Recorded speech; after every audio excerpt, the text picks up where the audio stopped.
สวัสดีទាំងអស់គ្នាតាជាហៅអ្នកទាំងអស់គ្នាថ្ងៃនេះខ្ញុំចង់ចែករំលែកពីធីបខ្លះតើរៀនមិនធ្វើមិនដើម្បីឲ្យឆាប់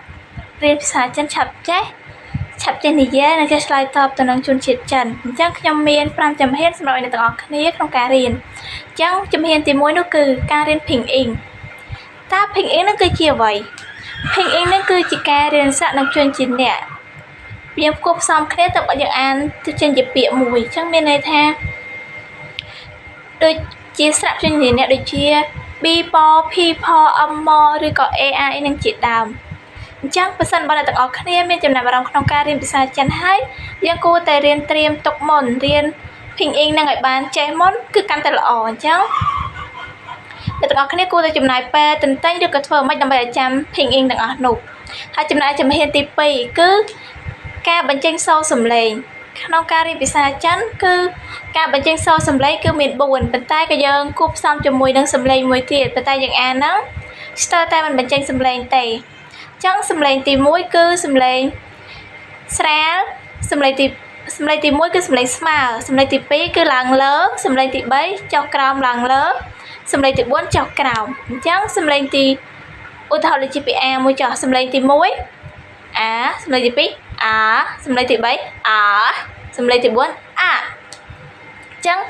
សំឡេងគឺសំខាន់ព្រោះពេលបើយើងអានសំឡេងអត់ត្រូវទេវាពាក្យខ្លះតែមួយទេប៉ុន្តែយើងអានទៅជាសំឡេងខុសសំឡេងគឺវាទៅចេញទៅជាពាក្យផ្សេងហើយកាត់តម្លៃផ្សេងអញ្ចឹងចំណែកជំហានទី3អ្នកទាំងអស់គ្នាគឺការរៀនពាក្យគឺសំខាន់ខ្លាំងណាស់ព្រោះអ្វីៗយើងចាប់ផ្ដើមចេញពីពាក្យមួយទៅធ្វើឲ្យយើងចេះនិយាយចេះបង្កើតប្រយោគបាន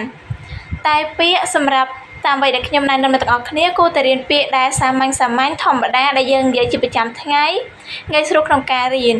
ព្រោះយើងរៀនដំបូងបើសិនជាយើងរៀនពាក្យណាដែលពិបាកប្រកាសជាអ្នកទាំងអស់គ្នាលែងចង់រៀនណាមែនអត់អញ្ចឹងហើយជំហានចូលដល់ជំហានទី4គឺការរៀនសរសេរគឺល្អបំផុតការរៀនសរសេរមានន័យថាក្នុងមួយថ្ងៃអ្នកទាំងអស់គ្នារៀន5ពាក្យចុះអញ្ចឹងអ្នកទាំងអស់គ្នាគួរតែរៀន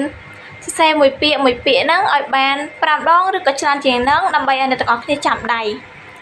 នៅពេលដែលយើងចាំដៃយើងមិនចាំបាច់អានភីងអ៊ីងក៏យើងអានអក្សរនឹងដាច់ដែរឧទាហរណ៍នេះមួយចុះយើងសរសេរបានជាច្រើនដងយើងស្ទាត់ដៃហើយថាពាក្យនោះសរសេរមិនចេញយើងគ្រាន់តែមើលទៅយើងដឹងថាពាក្យហ្នឹងគឺនេះមិនចាំបាច់ទៅមើលភីងអ៊ីងនោះទេអញ្ចឹងចំណាយជំហានចុងក្រោយអ្នកទាំងអស់គ្នាគឺជាជំហានទី